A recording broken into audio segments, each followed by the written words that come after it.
નમસ્કાર ગુજરાત, તમે જોઈ રહ્યા છો આજના ફટાફટ અને તાજા સમાચાર જાણે પહેલા ચેનલને સબસ્ક્રાઇબ કરી લેજો। રાજ્યના કેટલાક ભાગોમાં હીટવેવની આગાહી છે। સૌરાષ્ટ્ર કાંઠાના ભાગોમાં હીટવેવની આગાહી છે।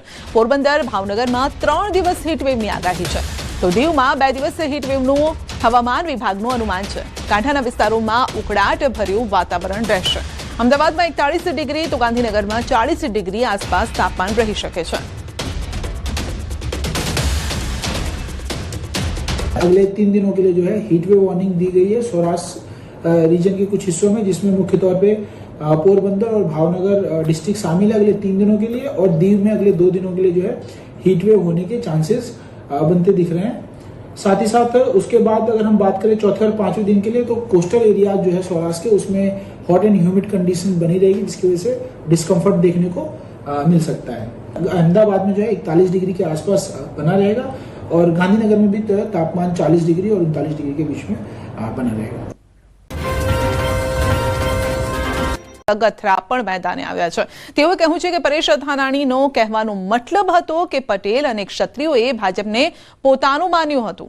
ભાજપ ગુજરાતમાં 28 વર્ષથી શાસન કરે છે અને તેમાં પાટીદાર અને ક્ષત્રિય સમાજનો સિંહ ફાળો છે। હરક પદુડા એક સામાન્ય શબ્દ છે। ભાજપ પાણીમાંથી પોરા કાઢી રહ્યું છે। ભારતીય જનતા પાર્ટી અત્યારે 28 વર્ષથી આ ગુજરાતમાં શાસન કરે છે। એમાં સિંહ ફાળો કોઈ પણ સમાજનો હોય તો ક્ષત્રિય સમાજ અને પાટીદાર સમાજનો છે। એ અતિ ઉત્સાહમાં આવીને જ્યાં સપોર્ટ જરૂર પડે ત્યાં પાટીદાર સમાજે અને ક્ષત્રિય સમાજે ભારતીય જનતા પાર્ટીને સપોર્ટ આપ્યો છે। એના હિસાબે અત્યારે ભારતીય જનતા પાર્ટી દિવસનું ઉનાળુ વેકેશન આપવામાં આવ્યું। 13મી જૂનથી રાજ્યની પ્રાથમિક શાળામાં નવા સત્રનો પ્રારંભ થશે।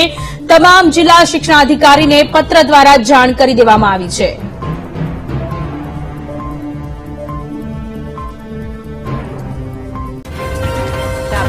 હજુ પણ સ્ટેટ કાઉન્સિલની રચના પૂર્ણતઃ નહીં થતા હાઈકોર્ટે નારાજગી વ્યક્ત કરી। નિયમોના ભંગ બદલ થતા ઓછા દંડને હાઈકોર્ટે ગેરવ્યાજબી ગણાવ્યો છે। લોકોના જીવ સાથે રમત કરતા ક્લિનિક સામે 10 થી 50,000 જેટલો ઓછો દંડ કરવો વ્યાજબી નહીં હોવાનું કોર્ટે જણાવ્યું છે। સરકારે ક્લિનિકલ એસ્ટાબ્લિશમેન્ટ એક્ટ હેઠળના નિયમો બનાવ્યા અને હવે રાજ્યમાં તમામ ક્લિનિક અને હોસ્પિટલનું રજીસ્ટ્રેશન ફરજિયાત થશે। તો રાજ્યના તમામ ક્લિનિક હોસ્પિટલનું સમયાંતરે ઇન્સ્પેક્શન પણ થશે। રજીસ્ટ્રેશન નહીં થયેલા ક્લિનિક કે હોસ્પિટલ સામે કાર્યવાહી થશે। તો કન્સલ્ટેશન રૂમથી લઈ અને મોટી સર્જરી કરનારા ક્લિનિક હોસ્પિટલ નવા નિયમોના દાયરામાં આવરી લેવાયા છે। જુલાઈ મહિનામાં સુધીમાં નવા નિયમો અને સુધારા સાથેનું સોગંદનામું કરવા હાઈકોર્ટે છૂટ આપી છે। આગામી સુનાવણી જુલાઈ મહિનામાં હાથ ધરાશે।